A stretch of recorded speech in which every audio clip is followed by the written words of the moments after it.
Hello everyone. So today we are going to discuss about the tropical cyclones. This word tropical mainly implies a geographical location where the cyclone is present, and the cyclone word implies that there would be circular motion or the cycle motion of the winds.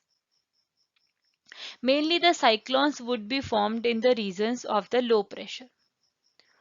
So there are two conditions for the tropical cyclones to form. The temperature should be 27 degrees Celsius. It should not be much hotter and much colder than this. And the second one is there should be Coriolis force present. So for Coriolis force to present, it cannot take place at the equator because Coriolis force at equator is zero. So that's why for tropical cyclones to occur, these two conditions are must. Mainly, we can see that these tropical cyclones are the rapidly rotating storms which are formed in the region of low pressure. And the main important condition for their formation is these are formed on the oceans because they need moisture. Moisture must be present. As whenever the moisture would be finished or removed, then the cyclone will die. So for their existence, we need the moisture. So these are formed in the oceans, but whenever after moving they will reach to the land, these will die. Moving on, we see that how these are formed.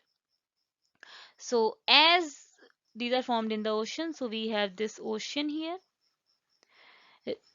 This region is receiving very high insolation. That's why some low pressure is formed here. Due to the formation of low pressure, what would happen? The lesser density air would rise. This would be rising lesser density. So after the rise of this lesser density air from this point, what would happen that the winds from all the direction will come to this place. Winds from all the region where pressure is high would come to this low pressure region. But as Coriolis force exists here, so what will happen due to the Coriolis force? Movement of these winds will not be straight. So these winds would be rotated in the anti-clockwise direction. So these winds would rotate this way in the anti-clockwise direction. This rotation would be in northern hemisphere, this would be anti-clockwise. But in case of southern hemisphere, this would be clockwise. Yeah. So how we can see this? This is a point of low pressure. Yes. Yeah. So these winds which are coming would rotate this way. Would rotate this way and will rise up this way till the upper troposphere. This way. We can see it here. It will rise this way. Formation of cumulonimbus cloud would take place here.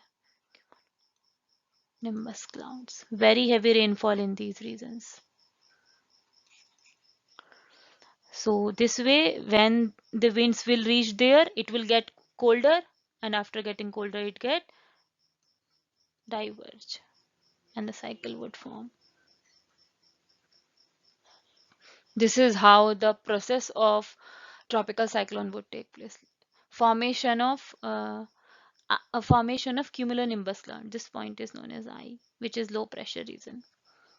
Formation of cumulonimbus clouds would take place here, lead to very heavy rainfall, very much disastrous in nature, and this is how the cycle was here. Moving on, taking the example of India and the tropical cyclones. So this is a map of India. We can see that we received so many tropical cyclones. Let's say cyclone formed in this region, it will reach to this part, and whenever it will land on here, it will die. But till the time it will reach from here to here, it has very much disaster impact. It can also move from this region to this coast, but while after landing here, its impact will not be much high. But on the coastline, they will have impact. One other example, sometime what happens is from Bay of Bengal, the cyclones would reach towards the Arabian Sea also. How? As the distance is not much, so the cyclone which are formed here will travel till here, and sometimes there is a probability of them to cross this point, and after again getting the moisture, they will show their impact. What happens in this example is, as whenever the cyclone will land on the surface, but its impact will start again when it gains the moisture again.